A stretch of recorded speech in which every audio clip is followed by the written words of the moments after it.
Hello friends, welcome to my channel Eco Tutor. ਜਿਵੇਂ ਕਿ ਤੁਹਾਨੂੰ ਪਤਾ, ਪਿਛਲੀ ਵੀਡੀਓ ਦੇ ਵਿੱਚ ਆਪਾਂ ਨੇ ਪੜ੍ਹਿਆ ਸੀਗਾ ਕਿ ਉਦਯੋਗਾਂ ਦੇ ਵਿਕਾਸ ਦੇ ਵਿੱਚ ਕਿਹੜੀਆਂ ਰੁਕਾਵਟਾਂ ਆਉਂਦੀਆਂ ਨੇ। ਠੀਕ ਹੈ ਜੀ, ਇਸ ਵੀਡੀਓ ਦੇ ਵਿੱਚ ਪੜ੍ਹਾਂਗੇ ਕਿ ਆਪਾਂ ਭਾਰਤ ਵਿੱਚ ਉਦਯੋਗਿਕ ਵਿਕਾਸ ਨੂੰ ਉਤਸ਼ਾਹਿਤ ਕਰਨ ਦੇ ਲਈ ਸਰਕਾਰ ਦਾ ਕੀ ਯੋਗਦਾਨ ਹੈ, ਕਿ ਉਸ ਨੂੰ ਇਨਕਰੇਜ ਕਰਨ ਦੇ ਵਿੱਚ ਸਰਕਾਰ ਨੇ ਕਿੰਨਾ ਯੋਗਦਾਨ ਦਿੱਤਾ ਗਾ ਇੰਡਸਟਰੀ ਦੇ ਵਿਕਾਸ ਦੇ ਵਿੱਚ। ਠੀਕ ਹੈ ਜੀ, ਤਾਂ ਚਲੋ ਬਿਨਾਂ ਟਾਈਮ ਵੇਸਟ ਕੀਏ ਵੀਡੀਓ ਨੂੰ ਸਟਾਰਟ ਕਰਦੇ ਹਾਂ। ਠੀਕ ਹੈ ਜੀ, ਭਾਰਤੀ ਅਰਥ ਵਿਵਸਥਾ ਦੀ ਆਰਥਿਕ ਗਤੀ ਨੂੰ ਤੇਜ਼ ਕਰਨ ਲਈ, ਆਤਮ ਨਿਰਭਰਤਾ ਦੇ ਟੀਚੇ ਨੂੰ ਪ੍ਰਾਪਤ ਕਰਨ ਦੇ ਲਈ, ਰੋਜ਼ਗਾਰ ਅਤੇ ਆਮਦਨ ਦੇ ਸਾਧਨਾਂ ਵਿੱਚ ਵਾਧਾ ਕਰਨ ਦੇ ਲਈ ਭਾਰਤ ਸਰਕਾਰ ਨੇ 5 ਸਾਲਾ ਯੋਜਨਾਵਾਂ ਅਧੀਨ ਉਦਯੋਗਾਂ ਦੇ ਵਿਕਾਸ ਨੂੰ ਮਹੱਤਵਪੂਰਨ ਸਥਾਨ ਦਿੱਤਾ ਹੈ। ਸਰਕਾਰ ਨੇ ਕੀ ਕੀਤਾ ਕਿ ਆਰਥਿਕ ਵਿਕਾਸ ਨੂੰ ਉਹਨੇ ਧਿਆਨ ਵਿੱਚ ਰੱਖਿਆ ਕਿ ਆਰਥਿਕ ਵਿਕਾਸ ਨੂੰ तेज करना है। आर्थिक विकास में की करना है, तेज करना गा। आत्मनिर्भरता तो तुहानूं पता ही होगा कि अपने जो भारत है आत्मनिर्भरता होवे इहदे उत्ते, यानी दूसरे देशों के उत्ते निर्भर ना रहना पवे भारत नूं। ठीक है जी, और रोज़गार मिले, आमदन का पद्धर वधे, इनू ध्यान दे विच रखते हुए सरकार ने की किया 5 साला योजनावां बनाईयां। ठीक है, इस 5 साला योजनावां दे अधीन उन्हें की किया, सरकार ने उद्योगां दे विकास नूं की किया, अपने सब तो टॉप पॉइंट लिस्ट दे विच सब तो टॉप पॉइंट रखिया गा उद्योगां दे विकास दे टीचे नूं। ठीक है जी, ਹੁਣ ਉਹਨੇ ਕਿਹੜੇ ਸਰਕਾਰ ਨੇ, ਗਵਰਨਮੈਂਟ ਨੇ ਕਿਹੜੇ ਆਪਣੇ ਕੰਮ ਕੀਤੇ ਹਨ, ਕੀ ਰੋਲ ਨੇ ਗਵਰਨਮੈਂਟ ਦੇ, ਉਹ ਪੜਨ ਜਾ ਰਹੇ ਹਾਂ ਪੁਆਇੰਟ ਟੂ ਪੁਆਇੰਟ ਵਾਈਜ਼। ਠੀਕ ਹੈ ਜੀ, ਤਾਂ ਚਲੋ ਵੀਡੀਓ ਨੂੰ ਹੁਣ ਅੱਗੇ ਕੰਟੀਨਿਊ ਕਰਦੇ ਹਾਂ। 5 ਸਾਲਾ ਯੋਜਨਾਵਾਂ ਅਧੀਨ ਉਦਯੋਗਾਂ ਤੇ ਸਰਵਜਨਕ ਖੇਤਰ ਦਾ ਖਰਚ ਅਤੇ ਉਦਯੋਗਿਕ ਵਿਕਾਸ ਦਰ ਵਿੱਚ ਵਾਧਾ, public sector outlay during 5 year plans and increase in industrial production growth. ठीक है जी, की करना 5 साला योजनावां दे अधीन आपां ने की करना गा उद्योगां ते सार्वजनिक जिहड़े खेत्र ने उन्हां दे उत्ते खर्चा अते उद्योगिक विकास दी दर नूं की करना, वधाना गा।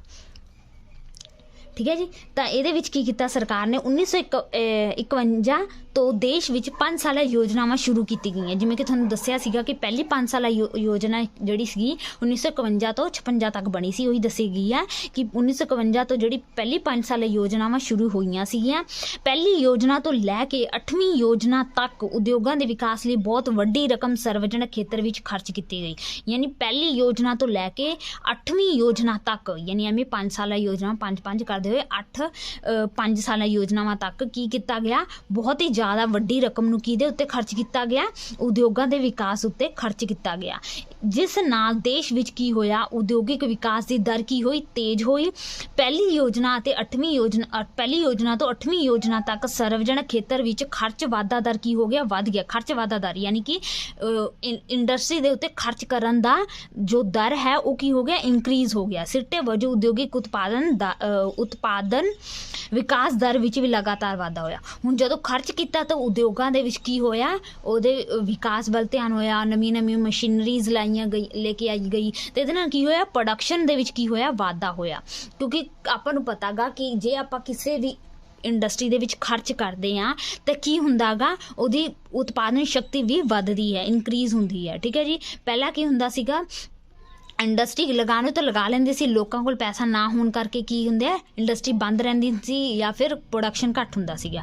फिर सरकार ने की किया, बहुत ही ज़्यादा इन्हां इंडस्ट्री के उत्ते खर्च किया, बहुत ही ज़्यादा इन्वेस्टमेंट किया। ठीक है जी, नैक्सट पॉइंट की है अपना, कर्जे दियां वध सहूलतां दित्तियां। सरकार ने की किया, बहुत ही ज़्यादा क्रेडिट फैसिलिटी दी, लोगों नूं लोन देने स्टार्ट किए उद्योगां दे। जे कोई मान लो उद्योग लगाना चाहुंदा गा बंदा कि हाँ मैं उद्योग लगावां, तो वह कर्जे लै सकदा आसानी नाल। ठीक है जी, देश विच उद्योगिक विकास नूं तेज करन लई सरकार वल्लों कई तरह दीयां कर्जा देण वालीआं संस्थावां स्थापित कीतीआं गईआं। जिवें कि 1948 दे विच उद्योगिक वित्त निगम, नाम याद रखियो, उद्योगिक वित्त निगम 1948 दे विच, राष्ट्रीय उद्योगिक विकास निगम 1954 दे विच, 1958 दे विच पूर्ण वित्त निगम, 1955 दे विच industrial credit and investment corporation in India ICICI।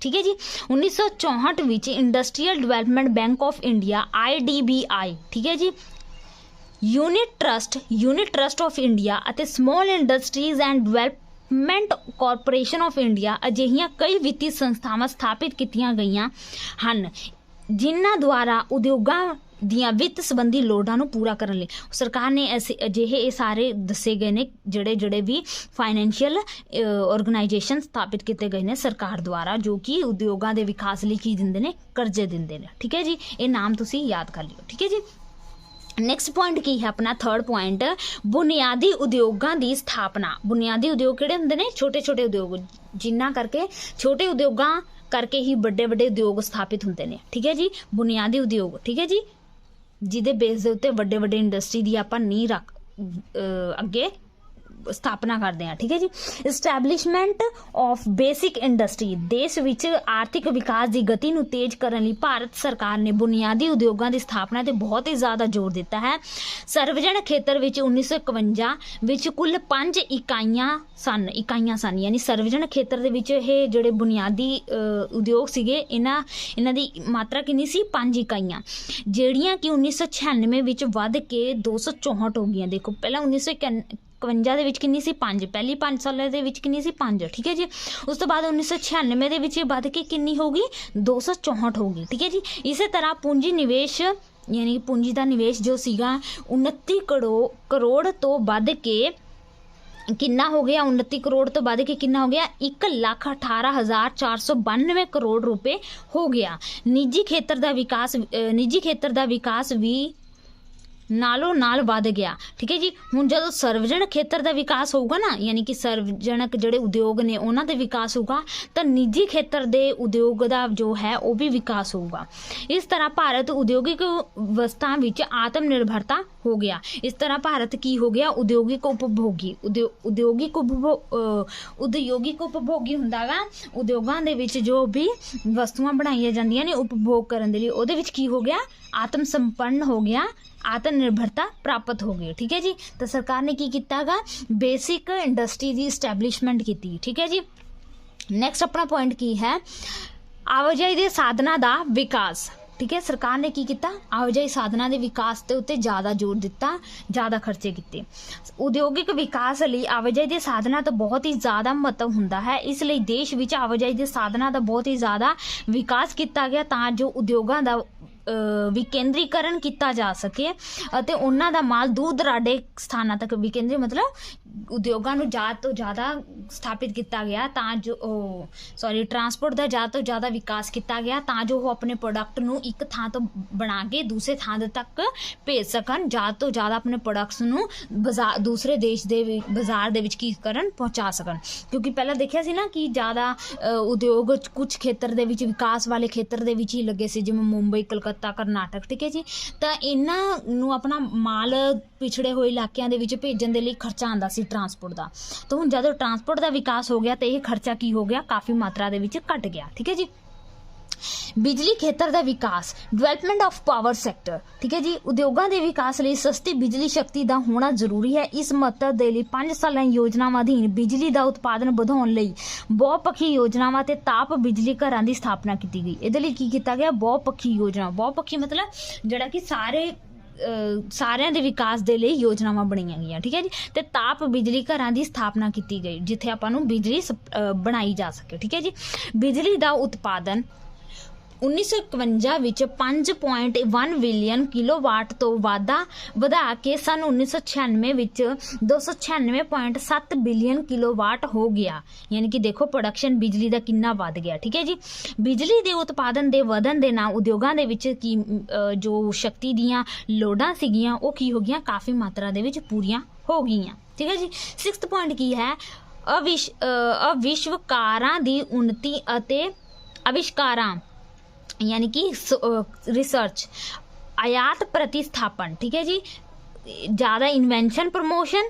ठीक है जी, और इंपोर्ट सब्सटीट्यूशनस, मतलब जो आप दूसरे देशों तो मंगाते सी समान, जो आप दूसरे देशों तो मंगाते सी उसनू घट किया गया।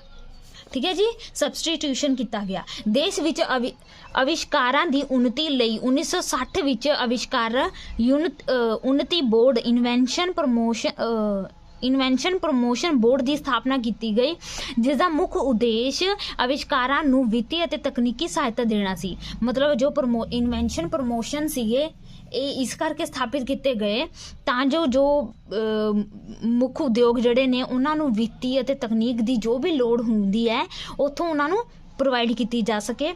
ਕੱਚਾ ਮਾਲ ਤਕਨੀਕ ਦੇ ਖੇਤਰ ਦੇ ਵਿੱਚ ਕੀ ਆਤਮ ਨਿਰਭਰਤਾ ਲੈ ਕੇ ਆਈ ਗਈ ਤੇ ਆਯਾਤ ਨੂੰ ਪ੍ਰਤੀਸਥਾਪਨ ਕੀਤਾ ਗਿਆ।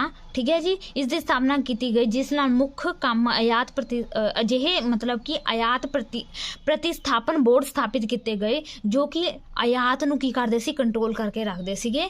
ਠੀਕ ਹੈ ਜੀ, ਜ਼ਿਆਦਾ ਮਾਤਰਾ ਦੇ ਵਿੱਚ ਆਯਾਤ ਨਹੀਂ ਕਰਦੇ ਕਿਉਂਕਿ ਜਦੋਂ ਆਪਾਂ ਦੂਸਰੇ ਦੇਸ਼ਾਂ ਤੋਂ ਜ਼ਿਆਦਾ ਸਮਾਨ ਮੰਗਾਵਾਂਗੇ, ਆਪਣੇ ਦੇਸ਼ ਦੇ ਵਿੱਚ ਪ੍ਰੋਡਕਸ਼ਨ ਨਹੀਂ ਕਰਾਂਗੇ ਤਾਂ ਇਹਦੇ ਨਾਲ ਤਾਂ ਆਪਣੇ ਦੇਸ਼ ਦਾ ਨੁਕਸਾਨ ਹੋਊਗਾ ਔਰ ਦੂਸਰੇ ਦੇਸ਼ ਨੂੰ ਤਾਂ ਪ੍ਰੋਫਿਟ ਹੋਊਗਾ ਕਿਉਂਕਿ ਉਹਨਾਂ ਦਾ ਮਾਲ ਵਿਕੂਗਾ। ਠੀਕ ਹੈ, ਉਹਨਾਂ ਦੇ ਲੋਕਾਂ ਨੂੰ ਕੰਮ ਮਿਲੂਗਾ, ਆਪਣੇ ਲੋਕਾਂ ਨੂੰ ਨਹੀਂ ਮਿਲੂਗਾ। ਠੀਕ ਹੈ ਜੀ, ਨੈਕਸਟ ਪੁਆਇੰਟ ਕੀ ਹੈ, ਪਿਛੜੇ ਖੇਤਰਾਂ ਦਾ ਉਦਯੋਗੀਕਰਨ, ਇੰਡਸਟਰੀਅਲਾਈਜੇਸ਼ਨ ਆਫ ਬੈਕਵਰਡ ਏਰੀਆਜ਼। ਜਿਵੇਂ ਕਿ ਆਪਾਂ ਪਿਛਲੀ ਵੀਡੀਓ ਦੇ ਵਿੱਚ ਪੜ੍ਹਿਆ ਸੀਗਾ ਕਿ ਕੁਝ ਖੇਤਰ ਦੇ ਵਿੱਚ ਹੀ ਉਦਯੋਗਾਂ ਦਾ ਕੇਂਦਰੀਕਰਨ ਹੋ ਗਿਆ ਆ। ਠੀਕ ਹੈ ਜੀ, ਤਾਂ ਸਰਕਾਰ ਨੇ ਉਹਨਾਂ ਖੇਤਰਾਂ ਦੇ ਵਿੱਚ ਇੰਡਸਟਰੀ ਨੂੰ ਲਗਾਇਆ ਜਿਨ੍ਹਾਂ ਖੇਤਰਾਂ ਦੇ ਵਿੱਚ ਉਦਯੋਗਾਂ ਦੇ ਵਿਕਾਸ ਦੇ ਵਿੱਚ ਕੋਈ ਵੀ ਧਿਆਨ ਨਹੀਂ ਦਿੱਤਾ ਜਾਂਦਾ ਸੀ।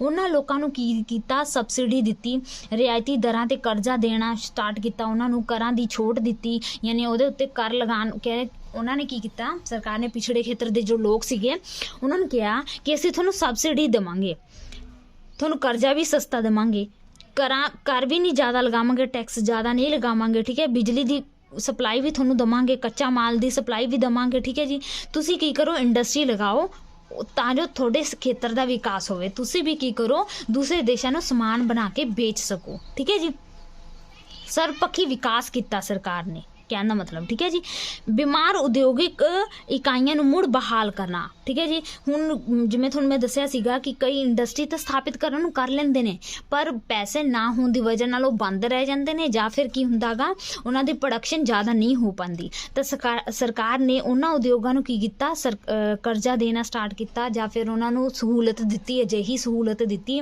ਜਿਨ੍ਹਾਂ ਦੁਆਰਾ ਉਹ ਮੁੜ ਖੁੱਲ੍ਹ ਗਈਆਂ, ਮਤਲਬ ਪਹਿਲਾਂ ਬੰਦ ਸੀਗੀਆਂ ਤਾਂ ਉਹ ਮੁੜ ਖੁੱਲ੍ਹ ਗਈਆਂ ਅਤੇ ਉਹਨਾਂ ਦੇ ਵਿੱਚ ਕੀ ਆ, ਪ੍ਰੋਡਕਸ਼ਨ ਨੂੰ ਵਧਾਉਣ ਦੇ ਲਈ ਤਰੀਕੇ ਨਵੇਂ ਸੋਚੇ ਗਏ।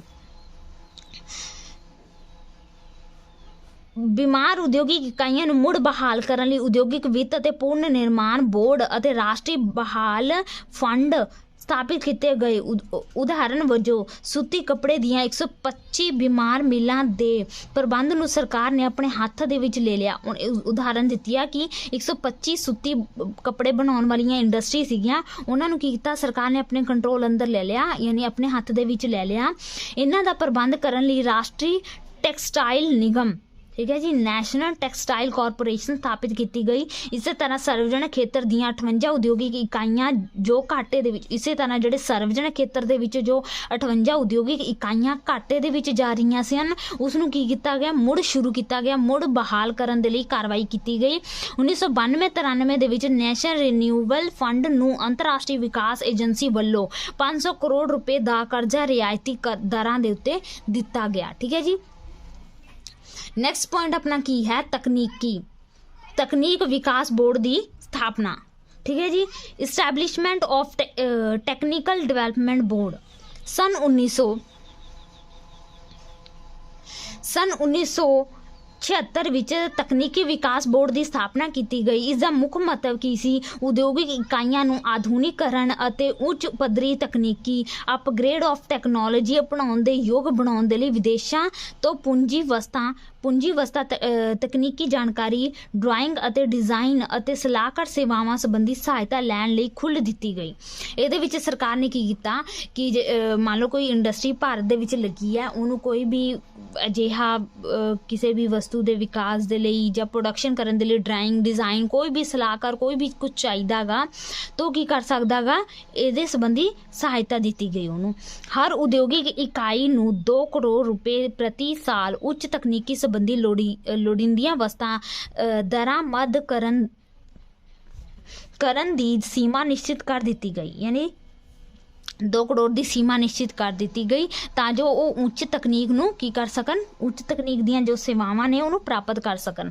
ਇਕਾਈਆਂ ਦੀਆਂ ਲੋੜਾਂ ਨੂੰ ਮੁੱਖ ਰੱਖਦੇ ਹੋਏ ਇਸ ਸੀਮਾ ਤੋਂ ਵੱਧ ਪੂੰਜੀ ਵਸਤਾਂ ਦਰਾਮਦ ਕਰਨ ਦੀ ਆਗਿਆ ਵੀ ਦਿੱਤੀ ਜਾ ਸਕਦੀ ਹੈ। ਠੀਕ ਹੈ ਜੀ, यानी यही है कि तकनीक ਦੇ ਉੱਤੇ ज़्यादा जोर ਦਿੱਤਾ ਗਿਆ, तकनीक ਦੇ ਵਿਕਾਸ ਦੇ ਉੱਤੇ। ठीक है जी, ਨੈਕਸਟ ਆਪਣਾ 10th ਪੁਆਇੰਟ ਕੀ ਹੈ, ਨਵੀਂ ਉਦਯੋਗਿਕ ਨੀਤੀ। ਨਵੀਂ ਉਦਯੋਗਿਕ ਨੀਤੀ ਅਤੇ ਉਦਯੋਗਿਕ ਵਿਕਾਸ, new industrial policy and industrial development. ਜੁਲਾਈ 1991 ਵਿੱਚ ਉਦਯੋਗਿਕ ਨੀਤੀ ਦੁਆਰਾ ਉਦਯੋਗਿਕ ਢਾਂਚੇ ਵਿੱਚ ਕਈ ਕ੍ਰਾਂਤੀਕਾਰੀ ਤਬਦੀਲੀਆਂ ਕੀਤੀਆਂ ਗਈਆਂ। ਯਾਨੀ ਕਿ ਉਹੀ ਜੋ ਉਦਯੋਗਿਕ ਢਾਂਚਾ ਸੀ ਜੋ ਪੁਰਾਣਾ ਸੀ, ਯਾਨੀ ਹੱਥਾਂ ਨਾਲ ਜ਼ਿਆਦਾ ਕੰਮ ਹੁੰਦਾ ਸੀ, ਉਹਦੇ ਢਾਂਚੇ ਨੂੰ ਕੀ ਕੀਤਾ ਗਿਆ, ਤਬਦੀਲ ਕੀਤਾ ਗਿਆ, ਉਹਦੇ ਵਿੱਚ ਜ਼ਿਆਦਾ ਕ੍ਰਾਂਤੀ ਲਿਆਈ ਗਈ। ਕੇਵਲ 15 ਉਦਯੋਗਾਂ ਨੂੰ ਛੱਡ ਕੇ ਬਾਕੀ ਉਦਯੋਗਾਂ ਲਈ ਲਾਇਸੈਂਸ ਲੈਣ ਦੀ ਲੋੜ ਨਹੀਂ ਹੈ। 15 ਉਦਯੋਗ ਛੱਡ ਕੇ ਬਾਕੀ ਜਿੰਨੇ ਵੀ ਤੁਸੀਂ ਉਦਯੋਗ ਲਗਾਉਣਾ ਚਾਹੁੰਦੇ ਹੋ ਉਹਦੇ ਲਈ ਤੁਹਾਨੂੰ ਕੋਈ ਲਾਇਸੈਂਸ ਲੈਣ ਦੀ ਜ਼ਰੂਰਤ ਨਹੀਂ ਹੈ। 1999 ਵਿੱਚ ਕੇਵਲ 6 ਉਦਯੋਗਾਂ ਨੂੰ, ਹੁਣ ਫਿਰ ਉਸ ਤੋਂ ਬਾਅਦ 1999 ਦੇ ਵਿੱਚ ਕਹਿਤਾ ਕਿ ਸਿਰਫ 6 ਉਦਯੋਗਾਂ ਨੂੰ ਲਾਇਸੈਂਸ ਲੈਣ ਦੀ ਲੋੜ ਹੈ, ਬਾਕੀ ਹੋਰ ਕਿਸੇ ਨੂੰ। ਪਹਿਲਾਂ ਜਿੱਥੇ 15 ਸੀ ਉੱਥੇ 6 ਕਰ ਦਿੱਤੀਆਂ ਗਈਆਂ। ਇਸ ਨਵੀਂ ਨੀਤੀ ਦੁਆਰਾ ਵਿਦੇਸ਼ੀ ਨਿਵੇਸ਼ ਨੂੰ ਵੀ ਉਤਸ਼ਾਹਿਤ ਕਰਨ ਦੇ ਯਤਨ ਕੀਤੇ ਗਏ। ਵਿਦੇਸ਼ੀ ਨਿਵੇਸ਼ ਨੂੰ, ਯਾਨੀ ਕਿ ਇਹਦੇ ਦੁਆਰਾ ਹੀ ਸਰਕਾਰ ਨੇ ਕੀ ਕੀਤਾ, ਜਿਹੜੇ ਦੂਸਰੇ ਲੋਕ ਨੇ, ਵਿਦੇਸ਼ੀ ਲੋਕ ਨੇ, ਉਹ ਵੀ ਇਨਵੈਸਟਮੈਂਟ ਕਰਨ ਇੰਡੀਆ ਦੇ ਵਿੱਚ। ਠੀਕ ਹੈ ਜੀ, ਇਹਨੂੰ ਵੀ ਉਤਸ਼ਾਹਿਤ ਕੀਤਾ ਗਿਆ। ਇਸ ਵਿੱਚ ਨਿੱਜੀਕਰਨ ਨੂੰ ਉਤਸ਼ਾਹਿਤ ਕਰਨ ਅਤੇ ਅਰਥ ਵਿਵਸਥਾ ਨੂੰ ਖੁੱਲ੍ਹੇ ਬਾਜ਼ਾਰੀ ਅਰਥ ਵਿਵਸਥਾ ਵੱਲ ਵਧਣ ਲਈ ਯਤਨ ਕੀਤੇ ਗਏ। ਯਾਨੀ ਕਿ ਉਦਯੋਗਾਂ ਦਾ ਖੁੱਲ੍ਹੇ ਬਾਜ਼ਾਰ ਦੇ ਵਿੱਚ, ਯਾਨੀ ਫ੍ਰੀ ਮਾਰਕੀਟ ਇਕੋਨਮੀ ਬਣਾ ਦਿੱਤੀ ਗਈ। ਇਸ ਨਾਲ ਸਰਵਜਨਕ ਖੇਤਰ, ਪਬਲਿਕ ਸੈਕਟਰ ਨੂੰ ਸੁਧਾਰ ਦੇ ਹਰ ਸੰਭਵ ਯਤਨ ਕੀਤੇ ਗਏ। ਯਾਨੀ ਕਿ ਜਿਹੜਾ ਪਬਲਿਕ ਸੈਕਟਰ ਨੇ, ਸਰਵਜਨਕ ਖੇਤਰ ਨੇ, ਉਹਨੂੰ ਜਿਸ ਪ੍ਰਕਾਰ ਦੀ ਉਹ ਚਾਹੀਦੀ ਸੀਗੀ, ਉਹ ਚਾਹੀਦਾ ਸੀ, ਹਾਲਤ ਚਾਹੀਦੀ ਸੀ, ਉਹ ਹਾਲਤ ਦੇਣ ਦੇ ਲਈ ਕੀ ਕੀਤਾ ਗਿਆ, ਕੰਮ ਕੀਤੇ ਗਏ ਸਰਕਾਰ ਦੁਆਰਾ। ਯਾਨੀ ਕਹਿਣ ਦਾ ਮਤਲਬ ਇਹ ਪੁਆਇੰਟ ਦੇ ਵਿੱਚ ਇਹ ਕਹਿ ਰਹੇ ਨੇ ਕਿ ਸਰਕਾਰ ਨੇ ਜੋ ਉਦਯੋਗਾਂ ਦੀ ਉੱਤੇ ਜੋ ਰੋਕ ਟੋਕ ਲਗਾਏ ਸੀਗੇ ਲਾਇਸੈਂਸ ਲੈਣ ਦੀ ਜਾਂ ਪਰਮਿਸ਼ਨ ਲੈਣ ਦੀ, ਉਹਨੂੰ ਘੱਟ ਕਰਨ ਦੀ ਕੋਸ਼ਿਸ਼ ਕੀਤੀ ਗਈ। ਜੋ ਵਿਦੇਸ਼ਾਂ ਦੁਆਰਾ ਇਨਵੈਸਟਮੈਂਟ ਆ ਉਹਨੂੰ ਵਧਾਉਣ ਦੀ ਕੋਸ਼ਿਸ਼ ਕੀਤੀ ਗਈ।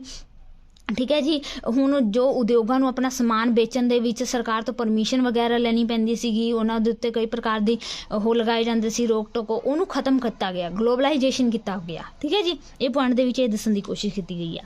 ਇਸ ਤਰ੍ਹਾਂ ਸਰਕਾਰ ਦੁਆਰਾ ਉਪਰੋਕਤ ਕਦਮ ਚੁੱਕਣ ਦੇ ਨਾਲ ਭਾਰਤ ਦੇ ਵਿੱਚ ਉਦਯੋਗਿਕ ਵਿਕਾਸ ਨੂੰ ਕਾਫੀ ਹੱਦ ਤੱਕ ਕੀ ਕੀਤਾ ਗਿਆ, ਉਤਸ਼ਾਹਿਤ ਕੀਤਾ ਗਿਆ ਉਦਯੋਗਾਂ ਦੇ ਵਿਕਾਸ ਨੂੰ। ਠੀਕ ਹੈ ਜੀ, ਇਹ ਉੱਪਰਲੇ ਜਿੰਨੇ ਵੀ ਪੁਆਇੰਟ ਪੜ੍ਹੇ ਨੇ, ਇਹਦੇ ਨਾਲ ਕੀ ਹੋਇਆ, ਇੰਡਸਟਰੀ ਨੂੰ ਪ੍ਰੋਗਰੈਸ ਕਰਨ ਦੇ ਵਿੱਚ ਕੀ ਮਿਲਿਆ, ਹੈਲਪਫੁਲ ਹੋਈ ਇਹ।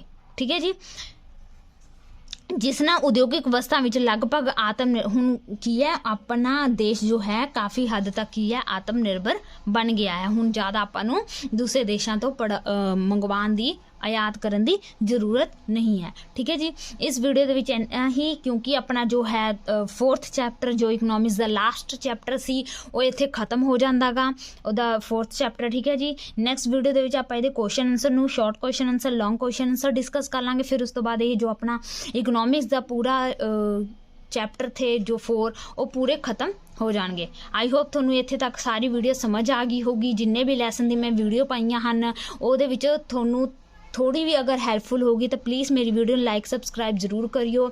ਮੈਂ ਤੁਹਾਡੇ ਲਈ ਐਵੇਂ ਹੀ ਇਕਨੋਮਿਕਸ ਦੇ ਨਾਲ ਰਿਲੇਟਡ ਵੀਡੀਓ ਹੁਣ ਪਾਇਆ ਕਰੂੰਗੀ। ਠੀਕ ਹੈ ਜੀ, thank you for watching my video.